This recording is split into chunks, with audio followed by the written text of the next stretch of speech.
Video ini saya akan menjelaskan mengenai organisasi pergerakan nasional pada periode bertahan.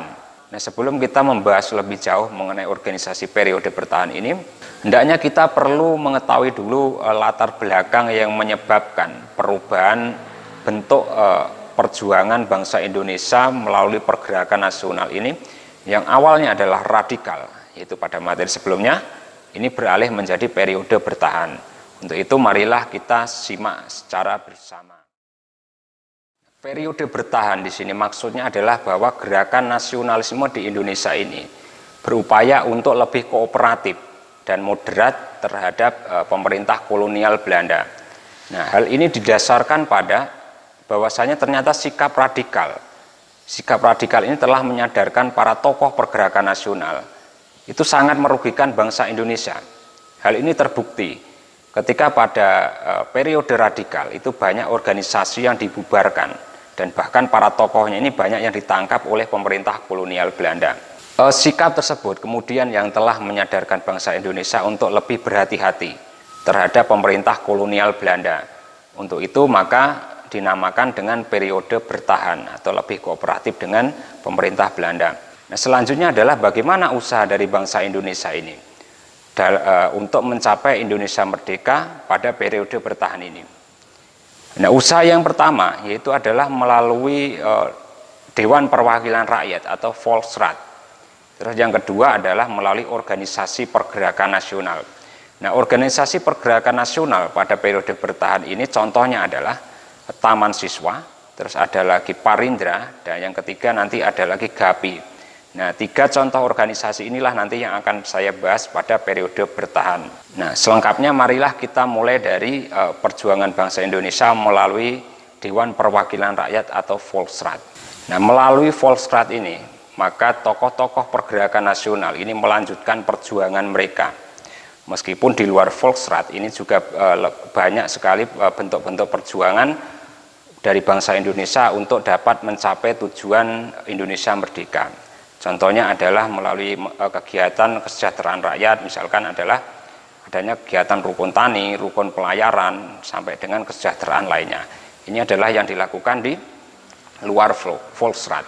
Nah, bagaimana dengan yang ada di dalam Volksraad ini? Bagaimana upaya mereka untuk menyalurkan aspirasi dari bangsa Indonesia kepada pemerintah kolonial Belanda? Usaha tersebut muncul dari seorang tokoh yang bernama Muhammad Hussein Tamrin atau dikenal dengan nama MH Tamrin. Nah, MH Tamrin ini mendirikan sebuah fraksi nasional yang berada di dalam Volksraad. Tujuan dari pembentukan tersebut adalah untuk mempercepat kemerdekaan bangsa Indonesia.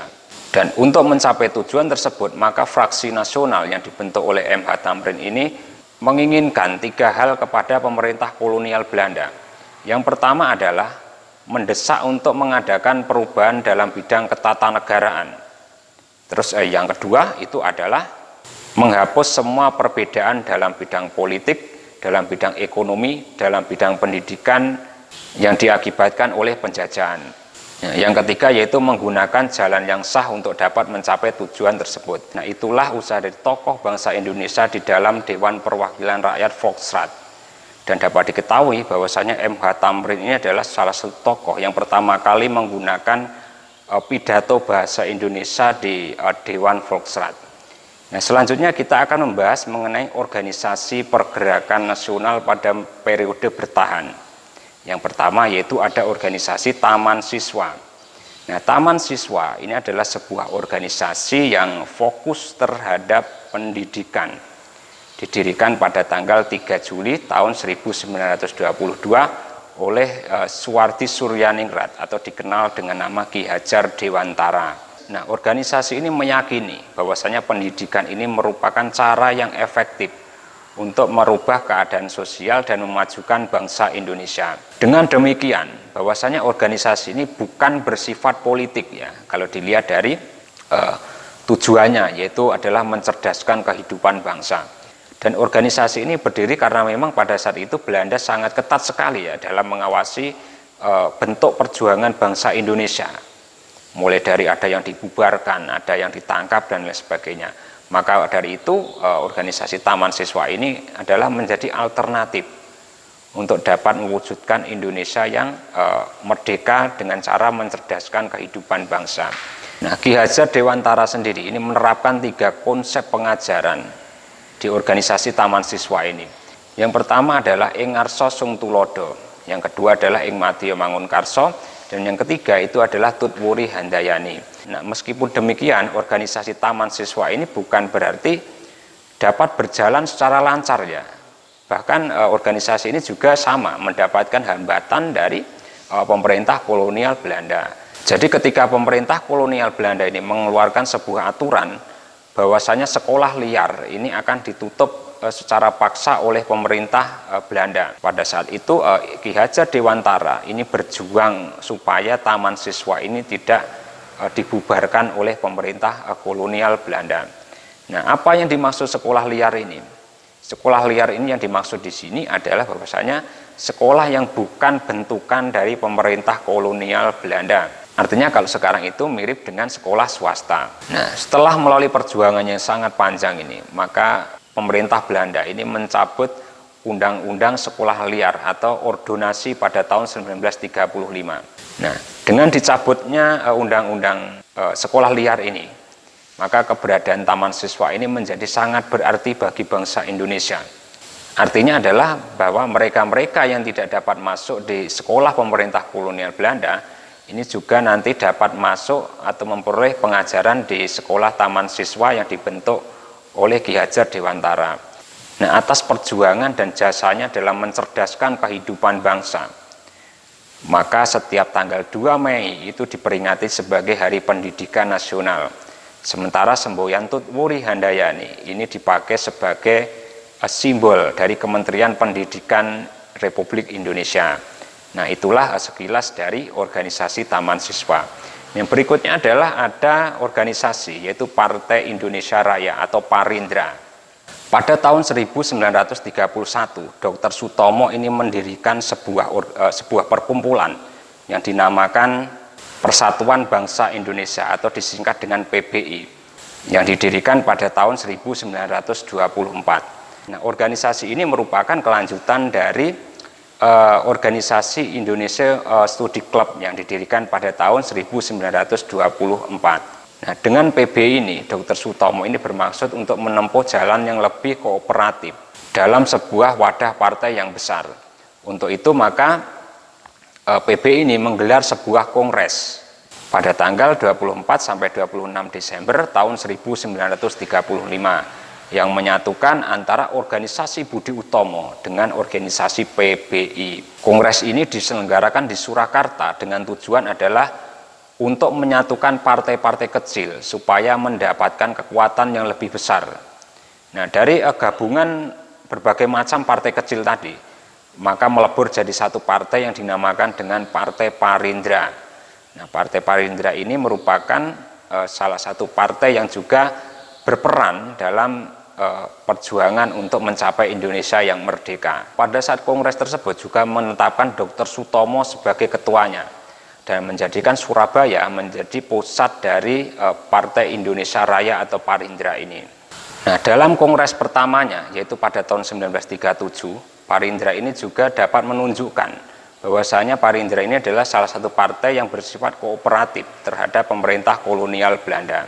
Dengan sikapnya yang kooperatif dan moderat terhadap Belanda ini, maka Parindra ini berhasil memasukkan wakil-wakilnya untuk duduk di Dewan Perwakilan Rakyat Volksraad. Nah, inilah keberhasilan dari Parindra dalam perjuangan untuk mencapai Indonesia yang merdeka. Nah, di luar Volksraad, Parindra ini juga memberdayakan perekonomian masyarakat dengan basis yaitu ekonomi kerakyatan. Contoh dari kegiatan tersebut adalah mendirikan berbagai macam perkumpulan, misalkan adalah rukun tani, rukun pelayaran, dan lain sebagainya. Nah, melalui sistem kerakyatan ini, Parindra telah melakukan kegiatan yang berseberangan dengan paham kapitalisme yang dianut oleh pemerintah kolonial Belanda. Nah, itulah sekilas dari organisasi Parindra. Nah, yang berikutnya adalah ada yang namanya organisasi GAPI atau Gabungan Partai Politik Indonesia. Nah, sesuai namanya, GAPI merupakan gabungan dari berbagai partai politik yang ada di Indonesia. Organisasi ini didirikan oleh Muhammad Husni Tamrin pada 21 Mei tahun 1939.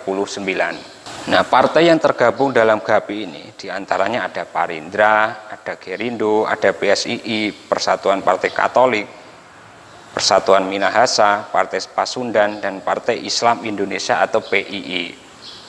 Nah, meskipun berada dalam sebuah kesatuan, organisasi ini bersifat federasi. Artinya partai yang bergabung tetap memiliki kemerdekaan penuh terhadap program masing-masing.